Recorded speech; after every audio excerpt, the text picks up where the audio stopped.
حضرت ابو سعید ابو الخیر رحمۃ اللہ کہتے ہیں میں غلام خرید کے لایا. جو غلام شرط کے ساتھ آتے تھے وہ سستے ملتے تھے، اور جن کو ہم بس خرید لاتے تھے اپنی مرضی سے وہ ذرا مہنگے ہوتے تھے. تو غلام نے کہا حضرت جی 3 شرطیں ہوں گی اگر آپ مجھے خریدیں گے. میں نے کہا بولو. کہنے لگا پہلی شرط یہ ہے کہ میں سارا وقت آپ کی بات مانوں گا، پر اذان ہوگی تو پھر میں کسی کی بھی نہیں سنوں گا، پھر میں جانوں میرا رب جانے.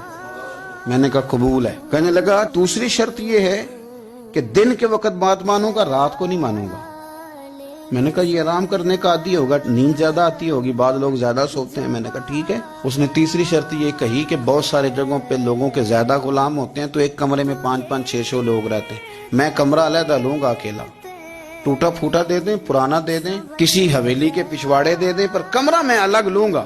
کہتے میں نے کہا یار یہ بھی قبول ہے. میں اسے گھر لے آیا. میرے دل میں تھوڑا تھوڑا کھٹکا تھا کہ یہ کہتا ہے میں وقت پر نماز کے لیے جاؤں گا، کہیں کام چوری نہ کرے، لیکن فرماتے ہیں یہ تو کام دوسروں سے زیادہ کرتا تھا اور توجہ سے کرتا تھا اور ذوق سے کرتا تھا. 2 دنوں کا کام 1 دن میں کر جاتا. فرماتے ہیں ایک رات کسی مجبوری کے لیے مجھے کوئی پیغام آ گیا، کہیں جانا تھا. میں اور میری اہلیہ اٹھے، حویلی کے پیچھے ایک پرانے کمرے میں وہ رہتا تھا. جب ہم اس کے قریب سے گزرے تو اس کے کمرے کی عجیب حالت دیکھی کہ زمین سے آسمان تک نور ہی نور. ہم نے جب کان لگا کے سنا تو وہ رو رہا تھا اور کہہ رہا تھا مالک میرے ذمہ نہ میرے آقا کے بھی حقوق ہیں، اس لیے میں